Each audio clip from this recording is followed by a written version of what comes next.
And so when I heard that there was the C4 being created and launched, it was cool to me to think about how all of that, those committee opinions, that research could be translated even more effectively into communicating with legislators, with regulators, with doctors being equipped to share their expertise and their knowledge to those individuals, and just have even more of an impact in that advocacy role.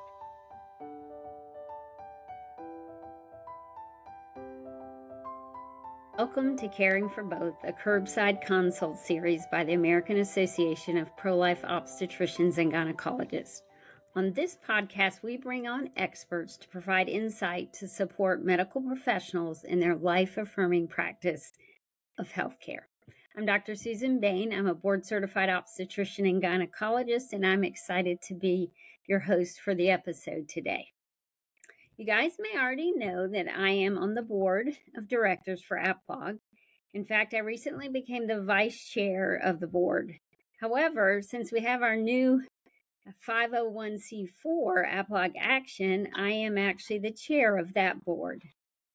AAPLOG Action launched in August and is now officially working to restore trust in medicine and to advocate tirelessly for the holistic health needs of women and their children, ensuring their voices and yours are heard and acted upon in policy decisions.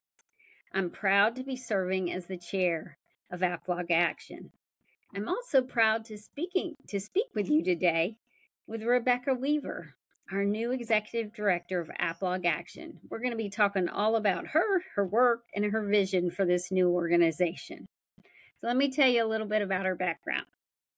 Rebecca earned her bachelor's degree in economics from Texas A&M University and her master's of public service and administration from the Bush School of Government, concentrating in state and local policy.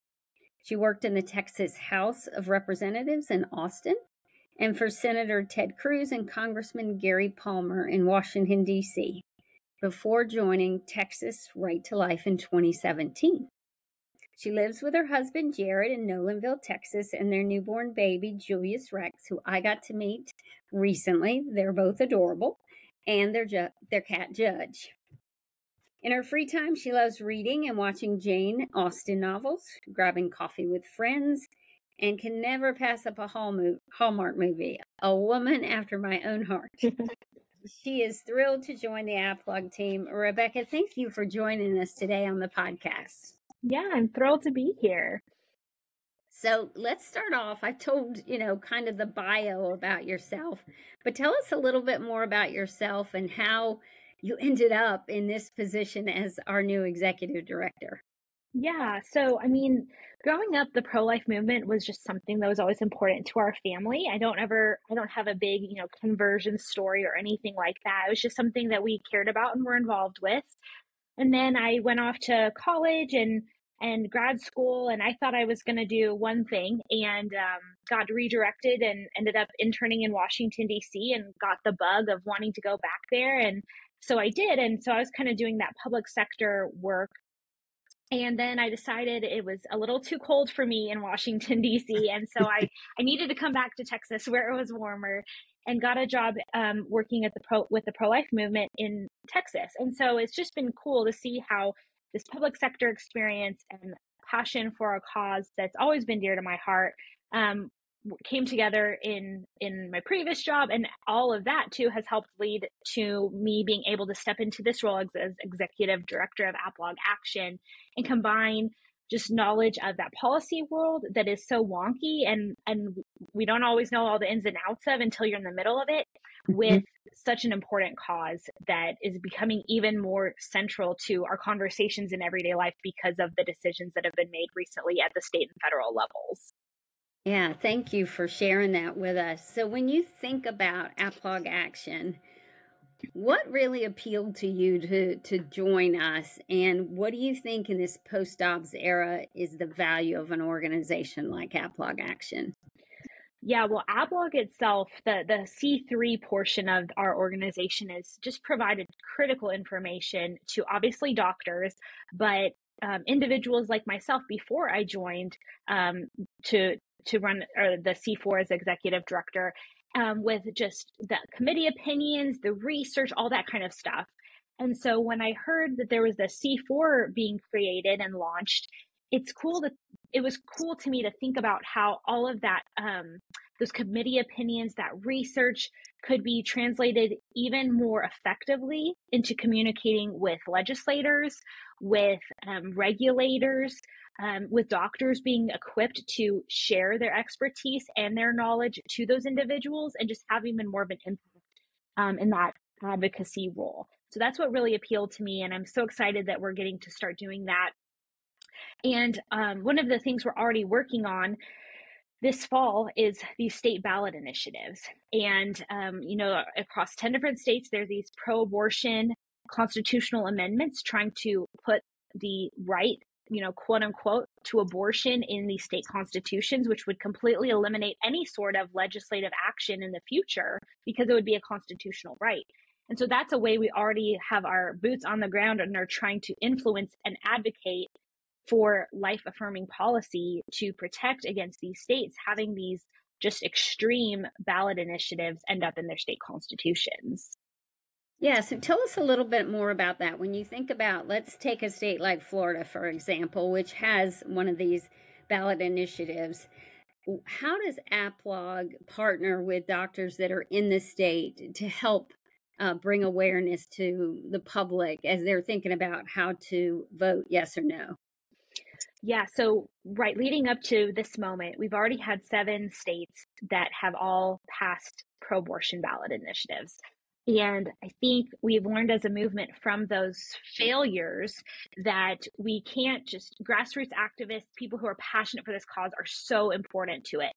But when it comes to voters deciding how they're going to vote on these things, having a medical voice speak into the situation is critical, and the other side has done that really effectively. And so AAPLOG already has this voice of 7,000 plus medical professionals across our country and across the world who can speak into these conversations. And so we just needed to equip them and connect them to do that. And so that's what we've been doing this election cycle.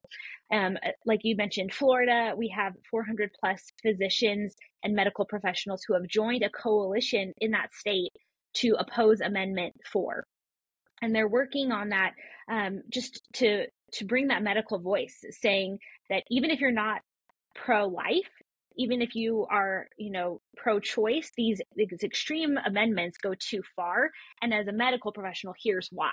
And they can speak to those things in a way that we as laymen, right? I'm not a medical professional, like I can't, but when I hear a medical professional speak, it has this ethos and this impact in a way that a lot of other voices just don't.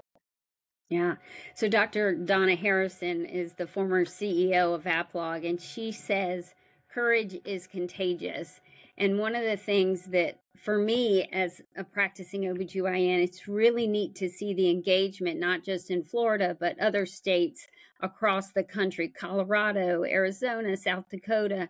I'm going to miss some, but, one of the interesting things is that from 3 surveys in the published literature, 76 to 93% of us, OBGYNs, do not perform abortions. And there's a reason why, because it's actually quite a lucrative business. So if it was just that, a lot more people would do it. I think when you think about the purpose of medicine being for health and healing and wholeness, it does not make sense to directly and intentionally kill one of our patients. So the majority of OBGYNs don't do abortions. But the majority of OBGYNs are, to me, pretty silent. They're working hard. They're taking care of women. They're helping them deliver their babies. But when it comes to the action part of AAPLOG Action, how do we engage that trusted voice that you just mentioned to feel more confident that they have a role, and that we need, as I like to say, we got to wake the sleeping giant. That 76 to 93% is the sleeping giant of our profession. And how do we get them more engaged in policy and legislation, in your mind? Yeah, I love that quote from her, that courage is contagious. And I think the first thing we do is acknowledge the reality that most OBGYNs, medical professionals, like they are working really intensive jobs every day, right? And so for things like showing up at your state capitol and testifying on a bill, that takes away a whole day's work. So that's one thing. And then two is just honestly, a valid fear of retaliation. If you come and show your stance on a bill and it's not in line with at least the voices that are mainstream heard out there, like what kind of retaliation are you going to face as an individual? And so I think first acknowledging like that those are realities. And so then thinking about, okay, how do we address those realities and try to make the barrier to entry easier for medical professionals to join the conversation. And so I think, like you said, having these coalitions like we've seen in Florida and Arizona and South Dakota, just to name a couple of these coalitions of individuals coming together so that they know they're not alone in saying, we don't want this extreme ballot initiative as a medical professional. So that's one way. Another is just, providing easy ways to start advocating. And I think it's a very intimidating process thinking of like, well, how do I show up and testify against a bill or something like that? And it's not actually as scary as it seems, but it takes practice for it not to be scary anymore. And I think we can all think of different ways that we've experienced that. And so when I think about AAPLOG Action's role of equipping doctors and other medical professionals on the ground in their states to engage, I think about how can I make this barrier to entry easiest for them? Providing some talking points about here's why this legislation is great and you want to encourage someone to vote for it, or here's why this legislation is bad, or these ballot initiatives are good or bad. Here is the contact info for you to contact this legislator and let them know your position. And then encouraging the formation and sustainability of these coalitions in different states, again, so that you can look to your right and left and see, okay, I'm not alone in this. And the more voices that show up and even to stand beside you, I think that's going to help bring that courage to make voices heard and have that impact in this policy debate that is crucial. We're at a crucial moment for it right now. Yeah, I think what you've just said resonated with me because I haven't really been engaged other than the last few years. And, it started going to Raleigh, North Carolina to do a 1 to 2 minute testimony, basically just speaking why I was for or against something. Yes, it's intimidating at first, but you quickly realize that you have the expertise in the room and the legislators really want your opinion because most of them aren't healthcare professionals. I think the other thing I've done is I started writing locally in my paper, letters to the editor. And after actually the Dobbs decision, I had written enough in the paper. I asked the editor if he would like me to do something more regular just to make sure the public was educated. And I've been writing now, for a couple years for my local paper in regards to that. And then I also think your comment about feeling alone, it's so important to recognize that we're not, even though I think we've been too quiet and we've let the larger medical organizations, ACOG being the largest one in OBGYN, take the lead and really set this standard for what healthcare is. And we know that abortion is not healthcare. It's the direct and intentional killing of one of our patients, our maternal patient, and the harming of our fetal patient and harming our maternal. And it's really time for us to be brave and to get into this fight. If we want to restore the profession we know and we were trained in, at least my generation, then we can't be silent. And then I think the last thing I'll say related to that is for our audience to consider going to MBEC, our national conference in February in Orlando. I went for the first time. I think I've only been twice. That's how kind of new I am with my engagement with AAPLOG. And to be surrounded by hundreds of like-minded healthcare professionals, it is empowering. And I love to see it for the medical students and the residents because they're in the environment where they're being taught the standard of care is they must do abortions. I was fortunate that wasn't the case. And we really want to help them in their journey and their education to realize that they have conscious protection rights and they don't have to perform induced abortion. So that's all great advice on how to get people involved. Thank you. Yeah, and I'll just say too, one of my favorite quotes is that the world belongs to those who show up. And in the policy world, so few people do show up. It seems like a lot when you're in it, but when you think about the mass majority of individuals who are just, living their everyday lives and are, engaging with the news or something like that, but maybe they don't contact their state legislator, or they don't contact their United States senator or whatever like that, except for voting.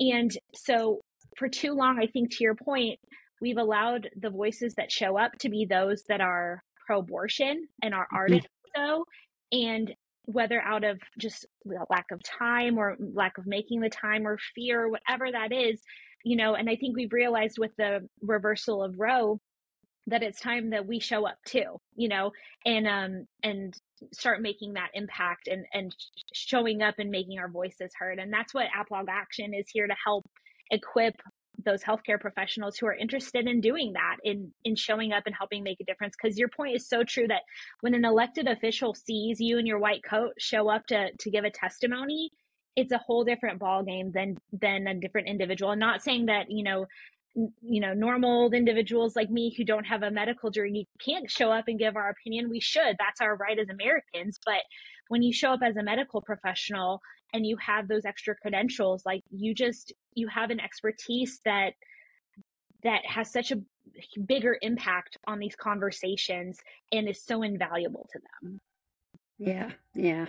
So what's next? We have the ballot initiatives you talked about. As you think about the year moving forward, can you talk a little bit about what you think some of the other important things we should focus on as an organization? Yeah, so I think heading into next year, we're going to have a new Congress starting up. We're going to have the state legislatures in every state meeting for at least some period of time.